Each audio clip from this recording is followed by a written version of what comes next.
Do you know what's new for nurses? What about dementia and caregiving? Are you looking to grow as a leader?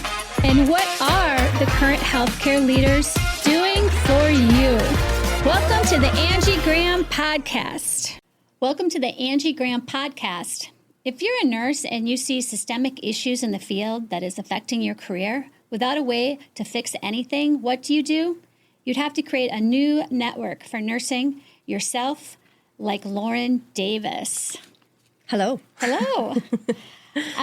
Lauren has been in long-term care industry for 24 years, has held roles such as Director of Nursing, Interim Assisted Living Administrator, Registered Nurse. She's the owner and CEO of Davis Clinical Consulting, which was established in 2017, and she's also the mother of 3 children.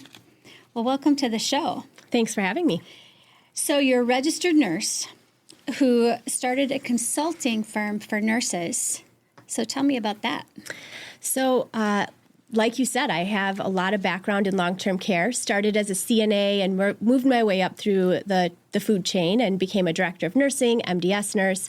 And throughout that time span, I really focused on what would I really want in those roles. And so when I was a corporate compliance officer, I was away from my kids too much, and I decided, I just need to figure something out for myself. So I quit my job and didn't have a plan for 2 weeks, cried every night, not knowing what I was going to do, and ended up getting approached to start my own company. So really started focusing on building that organization surrounding what would have helped me be a successful leader. I've had the first contract I started with at Leading Choice Network, where it's a clinically financially integrated network where we oversee 57 member organizations across the state of Wisconsin. And I've had that role for now 8 years as our first initial Davis Clinical contract.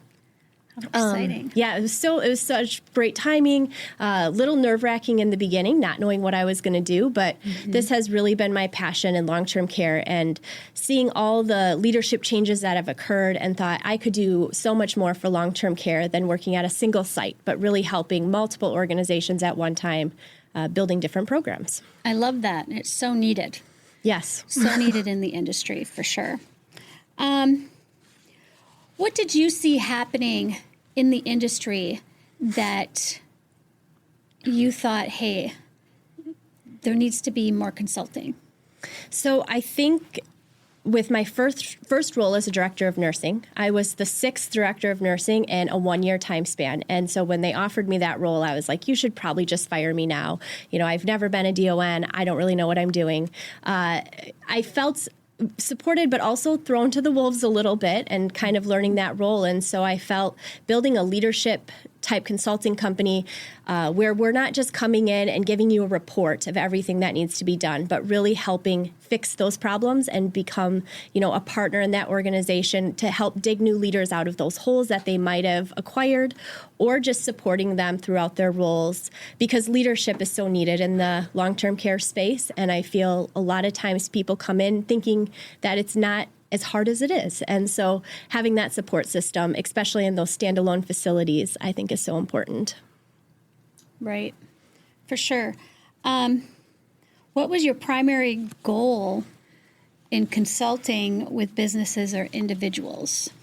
So I really have a strong passion of, if people are showing up to their job, that we should give them every resource to help them be successful. I feel like that showing up to work is a key component and the first hurdle to overcome with any new employee. And so really wanting to make sure that we could support those individuals and their new learning curve. Skilled nursing facilities is a second-rated or regulated industry behind nuclear power. So it is an extremely regulated industry, and knowing the ins and outs of that and how to manage your survey process and be successful with leadership and keeping staff and attracting good new staff and retaining those you have is, I think, one of those key challenges that is hard for new leaders. What advice would you give a brand new leader, someone who's coming into the healthcare field, maybe with that healthcare administration degree? Because going to college and getting the degree is one thing, but then entering into the workforce, what advice would you give that person that's starting out? No one else is going to do your job, and it's okay to go home. I think a lot of new leaders come in feeling that superwoman syndrome or Superman syndrome where they feel like they have to do it all and get it all done. But the reality is your job's never going to be completed, and it's okay to go home and take a break and come back the next day. I see so many leaders that try so hard to get it all accomplished that they burn themselves out. And I mean, as a healthcare leader in the long-term care space, you're on call 24/7. And so having to go in and not being able to take a break is really, a key struggle that I think a lot of leaders just need to understand, that it is okay. You can go home. As long as the place isn't burning down, you can leave and it'll be okay. What are the habits of successful leaders? I think workspace. Yeah, like time management. A lot of times it's managing by that crisis, trying to put out fires nonstop, where you really have to take a step back and be proactive with your leadership style. Help your staff also have some ownership and accountability as well.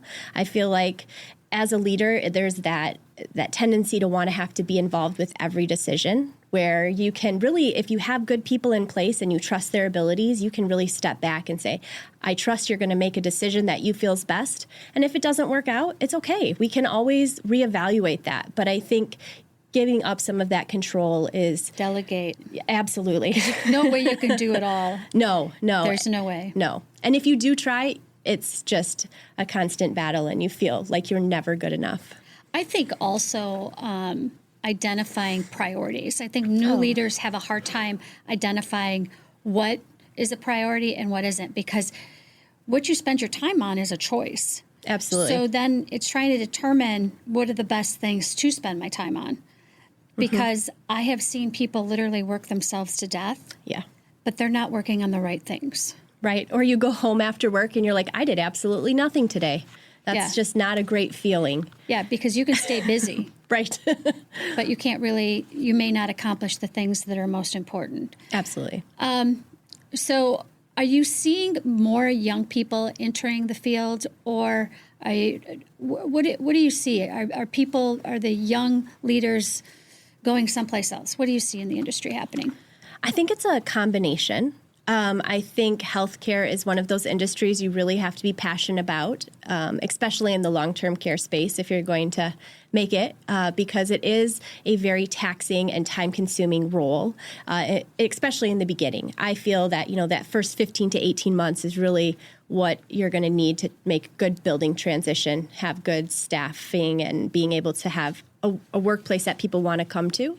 But I do feel that people are coming in potentially with thinking that they've got it because they have those degrees or that pedigree of different college certificates. But really, the best leaders I see are the ones that kind of grow with the system, started as a CNA, become a nurse, or become an administrator. But it's really kind of growing from the bottom up. And those leaders I see are the most successful in the industry. I would agree with that, because when you've walked in those shoes, it's a lot easier to kind of see the picture of what and how everything should be when you've done all the different jobs. Oh, absolutely. And then you know what you can ask your staff. I think everything looks really good on paper, but then when you actually have to do the work, you're like, oh my gosh, we don't have that many hours in the day to get that task accomplished if we do it that way. So I think what you learn in school is one thing, but then obviously that practical hands-on experience is a totally different kind of mindset. So I'm in the assisted living world. So what do you see most common that assisted living owners or operators come to your business for? What is the highest demand? I would say the highest demand is probably when they have a survey-related issue or a non-placement order where they're not able to take those new admissions. I feel that is where some of the owner-operators are really struggling with their staff they have in place, potentially with their leadership or their frontline staff, and maybe just the culture in general. Like maybe you have to work kind of from ground zero and up in order to make a complete shift in that mentality of the facility. So they're in crisis. A lot of crisis. Yep. Managing by crisis, putting out those fires. And it's, again, not that proactive approach.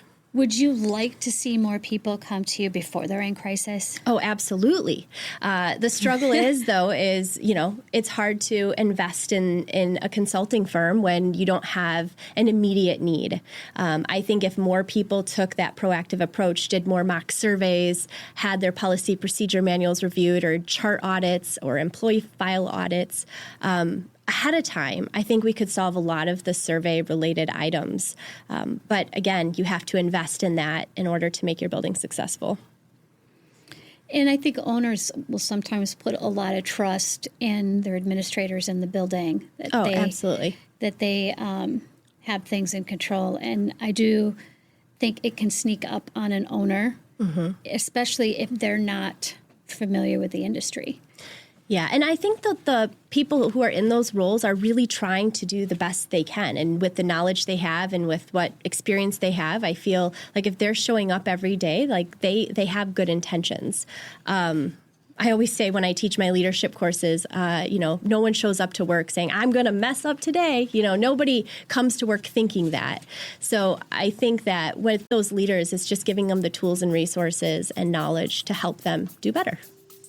Okay.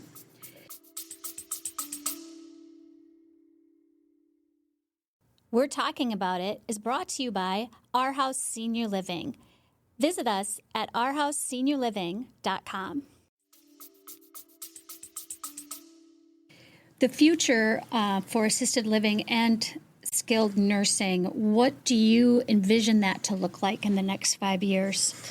Yeah, so the population is only increasing, that aging population. People are getting sicker. I think that assisted livings are popping up pretty frequently. We get a lot of inquiries about, can you help us, fill out our application? Can you help us write our policy procedure manual? Or can you come in? We just bought these buildings and we have to pass our first survey. And I think that's great, but I think, again, just having that base knowledge is important. Making sure that the people who are owning and operating these buildings are really vetted in some sort of capacity, which I feel right now is maybe skimmed over a little bit more so than it should be. As far as nursing homes, I think that the reimbursements are very impactful. The rate of nursing homes closing is pretty significant, and it's unfortunate because that's really where people are going to be needed. And with the doors closing, we're just having a influx of people having to be in the hospital longer, or maybe even going into the assisted livings when they're really not appropriate for that level of care. What we've seen, since a lot of our locations are located rurally, is we've seen so many closures. I just think in the last 5 years, the amount of nursing home closures has been just devastating to the rural areas. And now you'll hear, and even out of need within my own family and experiencing this as a family member, finding nursing care, it can be like 2 hours away to find a place. So what is, it makes me think about what the future for skilled care nursing is going to be. So you just talked about the fact that they're closing and more closing all the time. Are we still even going to have skilled care nursing in the future? I don't think it's going to go away. I think that level of care is still going to be needed because we just don't have the resources or enough caregivers to provide in-home care to people who might be too sick for an assisted living but need to stay in the hospital longer. They're cutting those days earlier and earlier, and people are leaving the hospital much quicker and coming to the facilities. So I think there is that need for that transition space, but I think that those high-quality providers it's going to be harder to get in there. Well, I've heard some people say they're just going to be rehabs. They're not really going to be the long-term care. Yeah. Yeah, I think the short-term stay is always an opportunity. I know there's some talks, even with assisted livings, to have a more short-term rehab option that is, more of that respite stay. So if they're too good for the nursing home and come to the assisted living, maybe just for laundry and meals and things, just to help them get a little better, or if they're cut early from the nursing home. A lot of Medicare Advantage plans are cutting people pretty quickly after admission into the facility. So I think there's always going to be that need for some sort of transitional space. Oh, I mean, I just think about the last 16 years and how the industry has evolved. And probably what's scary to me is the more and more pressure that comes on us as assisted living to be doing really nursing home care. Correct. And, that was not the intent of assisted living when it started. So you're always trying to figure out how you're going to be able to provide quality services, but then not become a nursing home at the same time. It's very much a balancing act for providers. And what happens when an assisted living takes on individuals that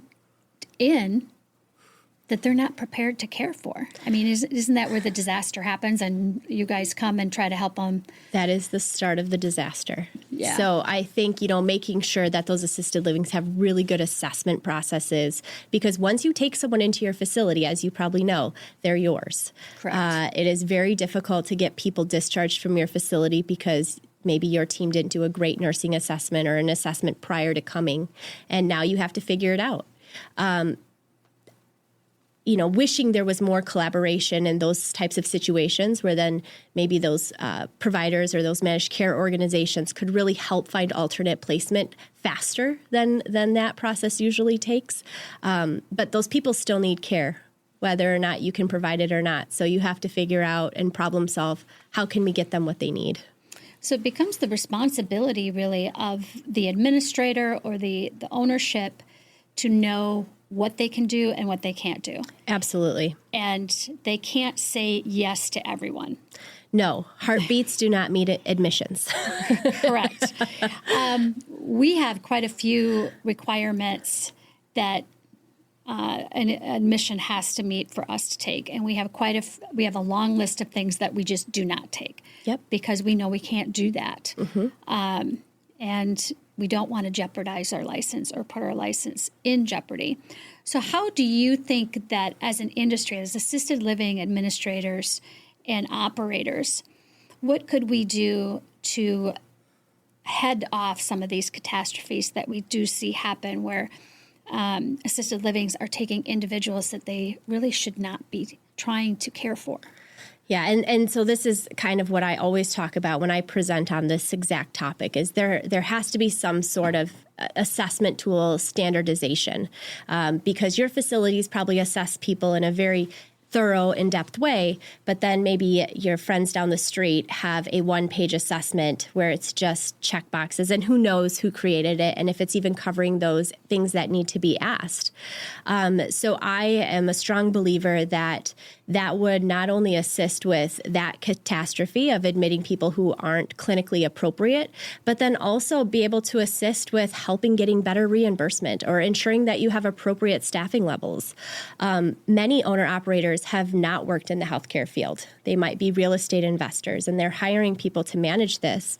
But it's really important that that assessment process is being completed to ensure that you're protecting yourself from those risks and liabilities.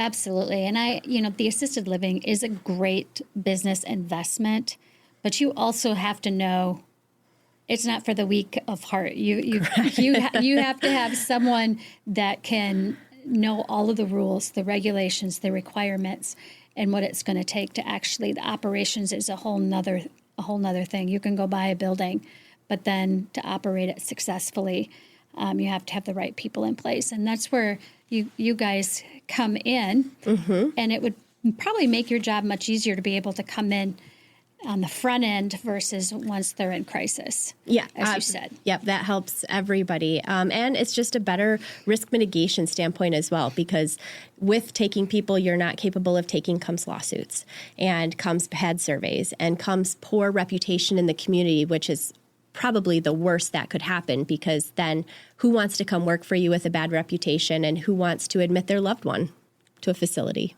Right. So you guys also do training with WALA. Yep. So, and that's the Wisconsin Assisted Living Association, and I'm also on the board for WALA. What training specifically do you guys train for WALA? So I'm one of the instructors for the administrator course through University of Green Bay, and I teach the leadership course, which is 16 hours or actually 12 hours. It's a day and a half. And then I teach resident rights, which is a full 8-hour course through that administrator training program. So you know all about the right to refuse. Absolutely. The right to say no. Yes.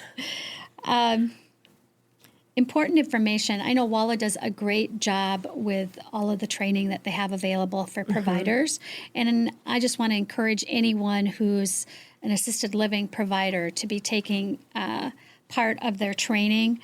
There's so many great tools and assets that they can offer to providers out there. Absolutely. And I think that administrator course, if you have a new administrator who's never worked in an assisted living or is new to the industry, I think it's an absolute must to get them certified. It offers valuable resources, but also a great peer network. So those people you're in the class with, I think it's 2 full weeks that you're in this class with the same group of people. And so it just is such a great resource for them to be able to bounce questions off of each other. And we do a lot of scenarios and role playing. I should also mention too, though, that our consulting company not only does the administrator course, but we also do all those mandatory CBRF courses, which I feel is one of those things that everybody should be able to jump in and do a med pass if needed, just because of the call-ins that happen with staff. And so if everybody's trained and everybody can do that, I think that's really valuable. Well, it's really important for any new administrator to come in and work the floor. Every shift. Yeah. Like to just understand what every shift does and what that looks like. We have that in our training module as working every shift as part of their new hire orientation as they come in as executive director. And I think it's important, too, because not only is there that administrator component, but like your caregivers in assisted livings are not required to be certified nursing assistants through the state of Wisconsin. It could be anybody wants to work in an assisted living. If they pass the background check and, complete all that information, then they have to take about 4 days worth of courses, and then you get certified to work in an assisted living. So I think not only that, but for your caregivers, offering an intro into an assisted living. How do you provide care? How do you change a brief if needed, or clean dentures? All of those things that you wouldn't think maybe you would need to know as a caregiver walking into this industry blindfolded. Right. Because there is a lot to know. A lot, for sure. Or how do you take care of hearing aids? Yeah. Or, there's so many things. So many things that you don't really think of. Right. Until it's You're there. Yeah, right in front of you. So there's conferences like WALA. There's a collection of owners, nurses, vendors, and politicians where we look at industry leaders. In your experience, what are these conferences getting right, and what could we be doing better? I think what the conferences get right is I love all of the speakers they bring in. The engagement, I think, is fantastic. You're allowed to ask questions. There's different legal firms there that might talk about hot topics or highly cited areas that then facilities really can kind of know the down and dirty of what are people getting cited on and how can we avoid that in the future. So that proactive approach. One thing that I have noticed, not only in assisted living but nursing homes, is the AI and technology kind of engagement into our industry. I think it's 100% needed. I think that we are going to be more short of caregivers, that we're going to have to rely on technology to help provide this care for individuals. My caution is a lot of these technologies are not built by people who live, eat, and breathe this industry. And so it sounds like a really good idea, but then when you really start to break it down and work through all of their things that go along with that technology, you have to make sure that it's actually possible for your caregivers to monitor maybe their alert system or to, deliver that care. Because AI is great, but sometimes it's very complicated, overbuilt, and really can just become a problem in your organization. Absolutely. And I think, too, with AI, kind of have mixed feelings about it. My mother, she currently lives in one of our buildings, our CAC. people will always still need that human connection. Yes. Even as much as AI may be a good tool and an assistant, we're still always going to need a human connection in that. 100%. But if we can have AI and it makes that job easier and more efficient, great. Yes. But at the same time, my generation, it seems, I'm thinking of the Jetsons where you had Rosie. It's crazy to wrap your brain around it, but I was just down at Direct Supply and they were showing me like the vacuum cleaners that go around and clean and the floor maintenance and all of those types of things. I think you're going to see more and more of those coming around. I thought that type of technology was great. Oh, absolutely. Because it gives more time back for the residents. Absolutely. Time for the residents. Because in assisted living, the caregivers are doing everything. Yep. At least in our building. They're cooking, they are doing the laundry, they're cleaning, and then they're also providing cares and needs to residents. So it's definitely a very interesting time. When I think back to the fact that I remember life before cell phones. Yeah. To see where technology is going, it's going to be very interesting. I want to talk a little bit about Davis Consulting. So when you first started out, how did you scale your business? And when you first started out, was it only you? Yep. So it was only me in the very beginning. Okay. And then as the need came in, I had been in the industry for quite a while. And so people knew who I was and knew I had started this. And so the need started to come in. I started with three nurses who actually worked with me back when I was a director of nursing. They had come with me to this company now, Davis Clinical. And actually, they all still work for Davis Clinical, which is really exciting. So that's I think, just a great testament of the organization itself. But I feel like after that, and then it kind of just started to snowball, and we needed more and more support staff and have executive assistants and have a business office manager and COOs and other people who help manage the day-to-day and contracts, because the need is out there. There are so many facilities that are struggling that we want to help. We want them to be successful because it's so important that they keep their doors open. So we just do everything we can to support them through whatever circumstance they're going through. So in scaling your business, so you started out with yourself and then you brought on a few nurses. What does each year look like to you? Did you grow faster than you thought? Or I would say that the first 4 years, so I hired my first nurse, I think it was in 2021. So I had been doing it from 2017 to 2021 by myself. So doing a lot of the one-off contracts, and then the leading choice contract, which was, my primary role. And then as I think the more nurses came in, then more people started to be interested. And then it's hard though, because as an owner, you can't put the cart before the horse and hire a bunch of people and then they don't have hours. So it's really like this learning curve of, do we get the contract first? Do we hire the nurses? And then you're able to kind of grow one by one.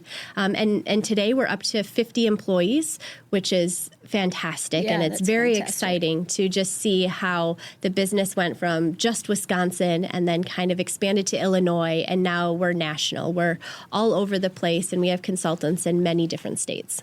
Okay. So I was just going to ask that. Where are you, who do you service and where?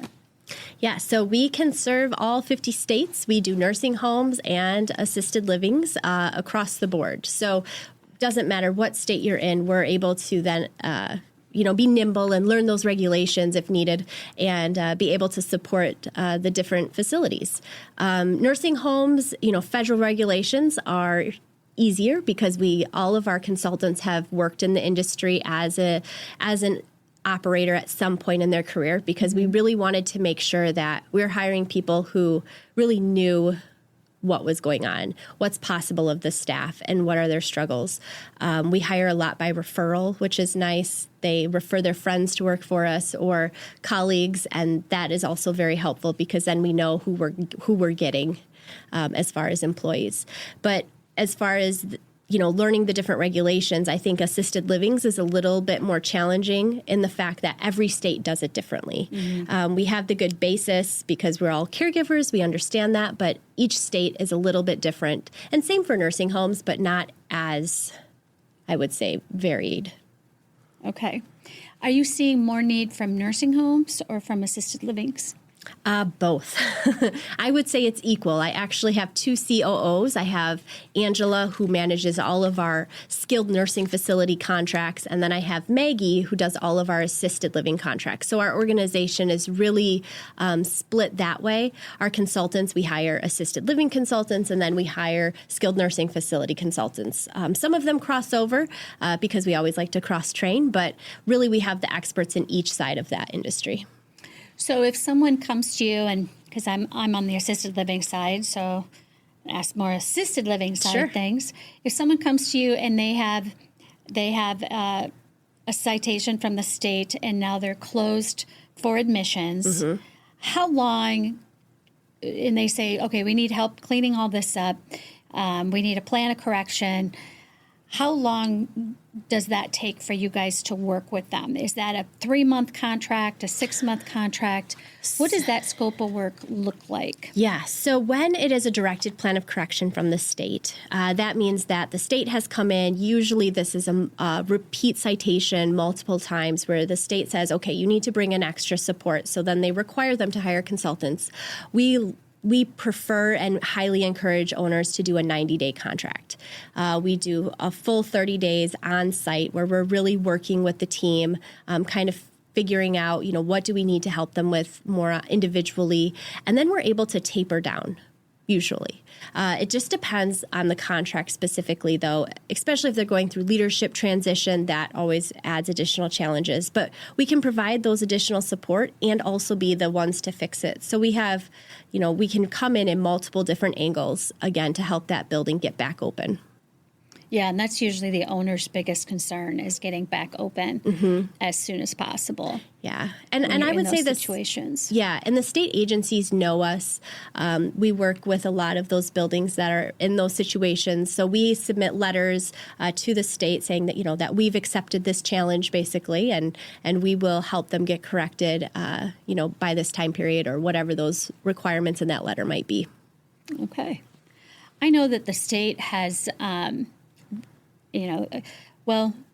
sort of know. I hear. I have heard them talk about the number of complaints that they're getting and trying to keep up with it all.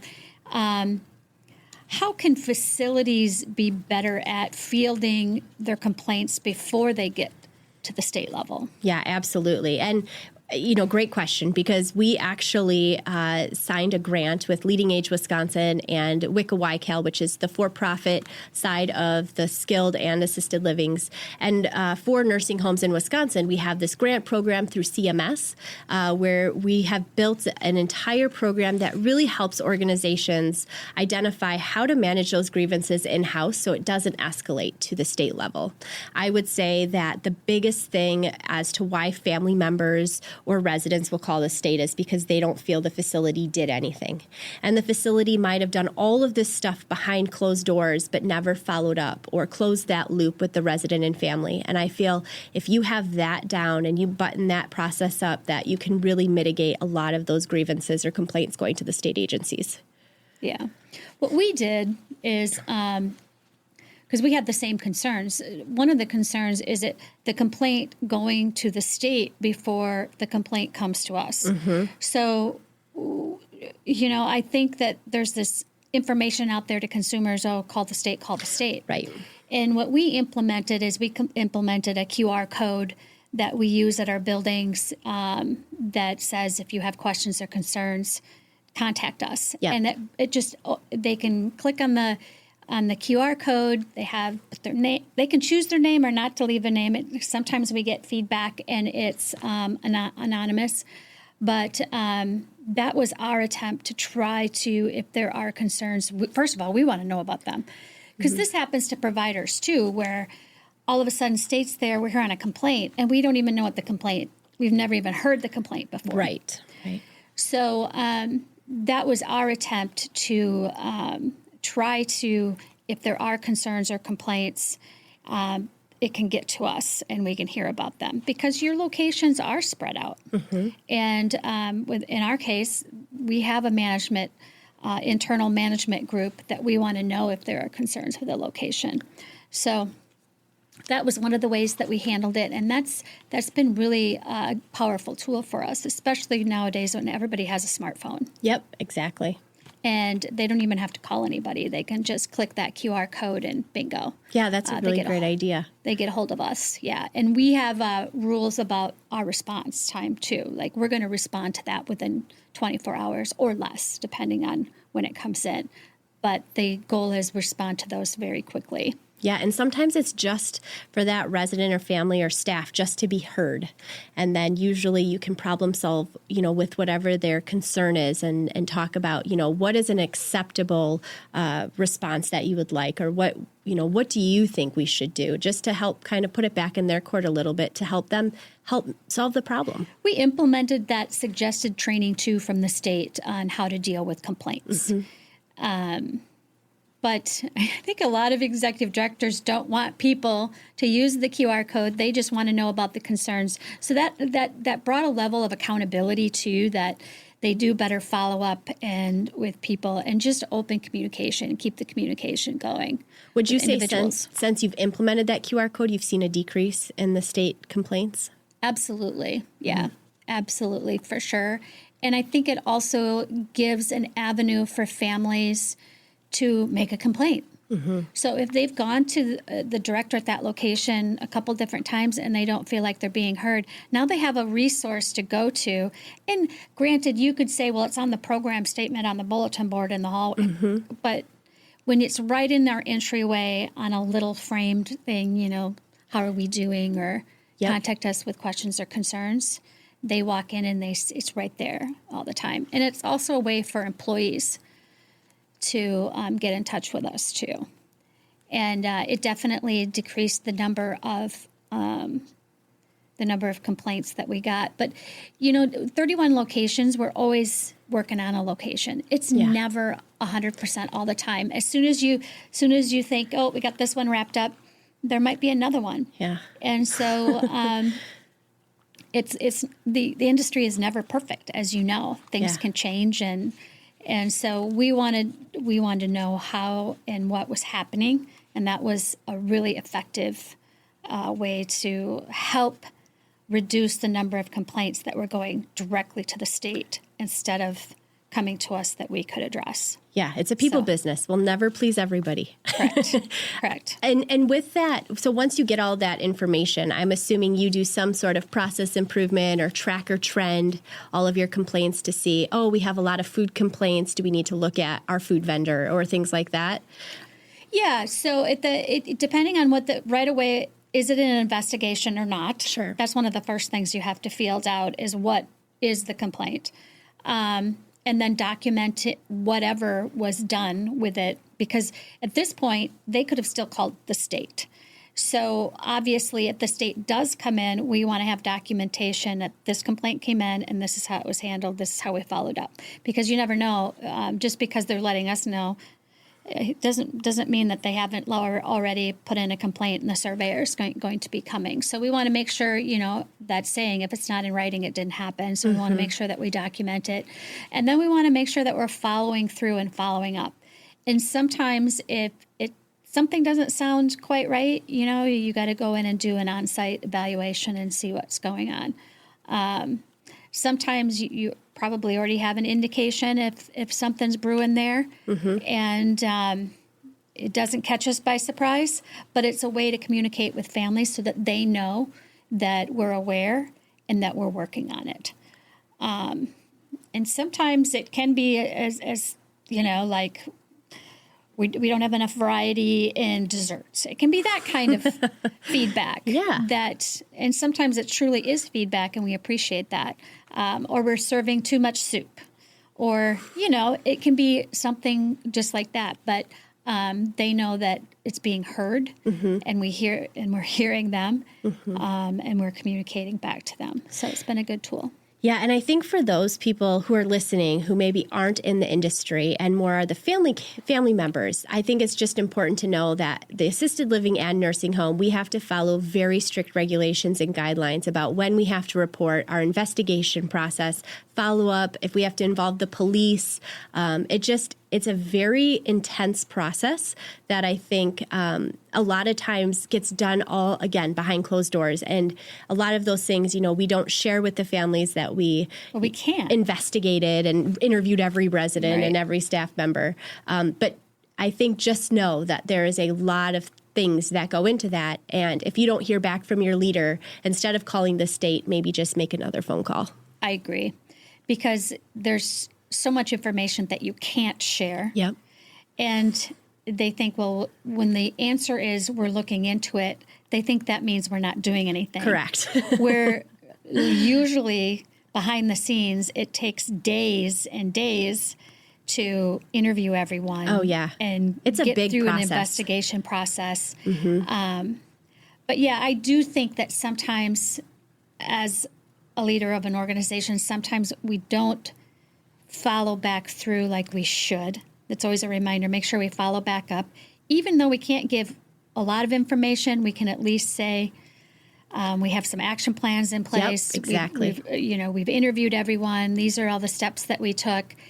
So that communication is important. Yep, I agree. For sure. I've heard you say that a pedigree doesn't equal quality. Tell me the story behind that. Yeah, I think it's just with the experience. So a lot of times, directors of nursing specifically, administrators might hire someone who has a doctorate in nursing or a master's in nursing. But that practical experience, again, of working the floor and knowing how to do a med pass and really knowing how to provide care, it's a requirement to get your CNA, but it's not always a requirement to work a set amount of hours as a caregiver prior to becoming a healthcare administrator or even as a nurse. And so I think that is one thing that people should look at when they're hiring new leaders, not just for that college certificate, but really for what practical experience do they have. Don't go past someone's resume. If your job and quality compliance might require a master's, don't overlook maybe the associate nurse or other people who might have had that practical experience, who really knows how to build a program and make it successful in a company. I agree. Experience is just essential. Yeah. It just is. And getting out there and learning everyone's job is really key to being successful. Yes. As a leader in the role. Yep. How about, so it's skilled care and pretty much assisted care or assisted living that you work with. Do you do any work with hospitals? I do. So in my role with Leading Choice Network, we work with a lot of different hospital systems. One specifically where we're working specific with their accountable care organization, or ACO. And then also with just independent physician groups who might not be associated with the hospital.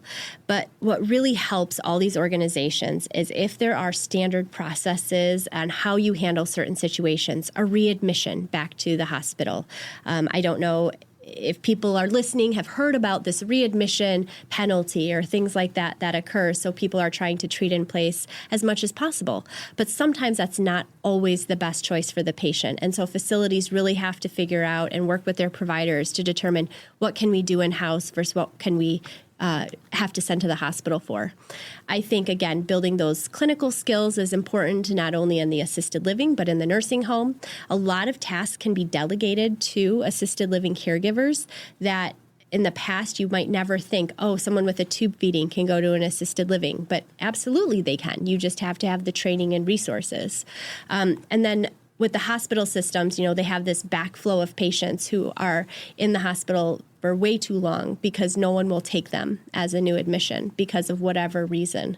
And so working with those hospital systems, I think it's important to look outside of the box and how can we make this happen instead of automatically saying no to somebody.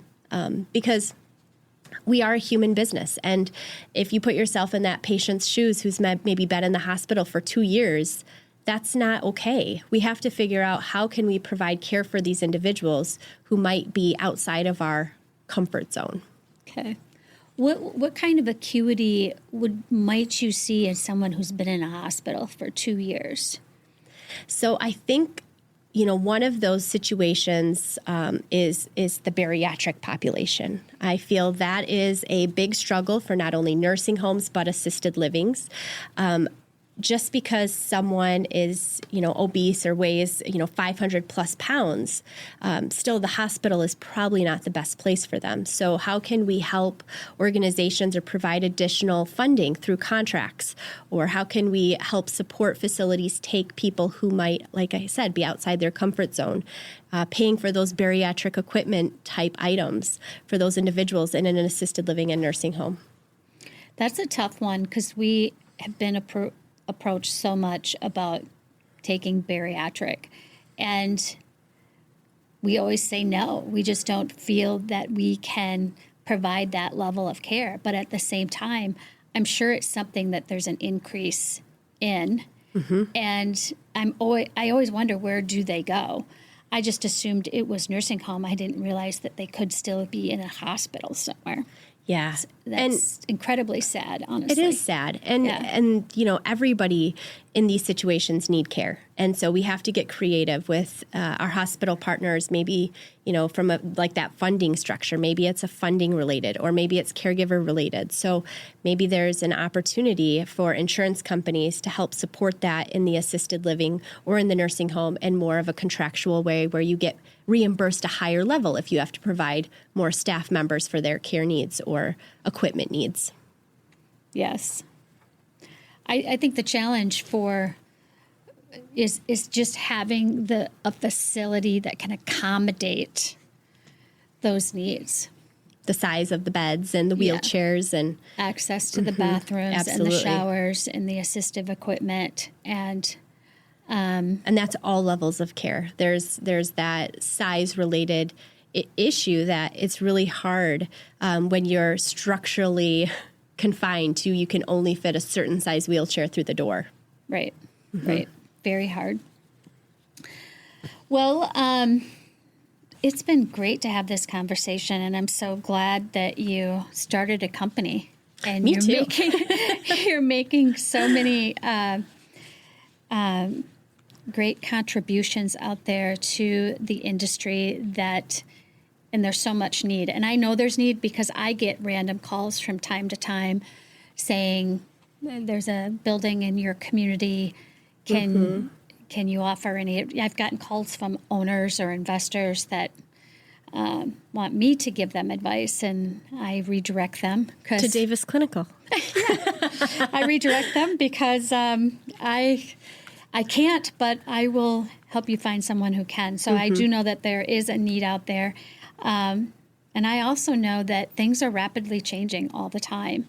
And I've seen competitors that were successful, very successful, and then they still want to do things the old way. And if you're not willing to pivot and adapt to how the industry is changing, it's going to be a struggle, and it's not going to get any easier. So thank you for coming on the show. And you can find out about the work that Lauren does at davisclinical.org. And you can find the Angie Graham podcast on your favorite listening app. Thank you for coming on the show. Thanks for having me. For more of the Angie Graham podcast, check out our YouTube channel or our website, theangiegrahampodcast.buzzsprout.com.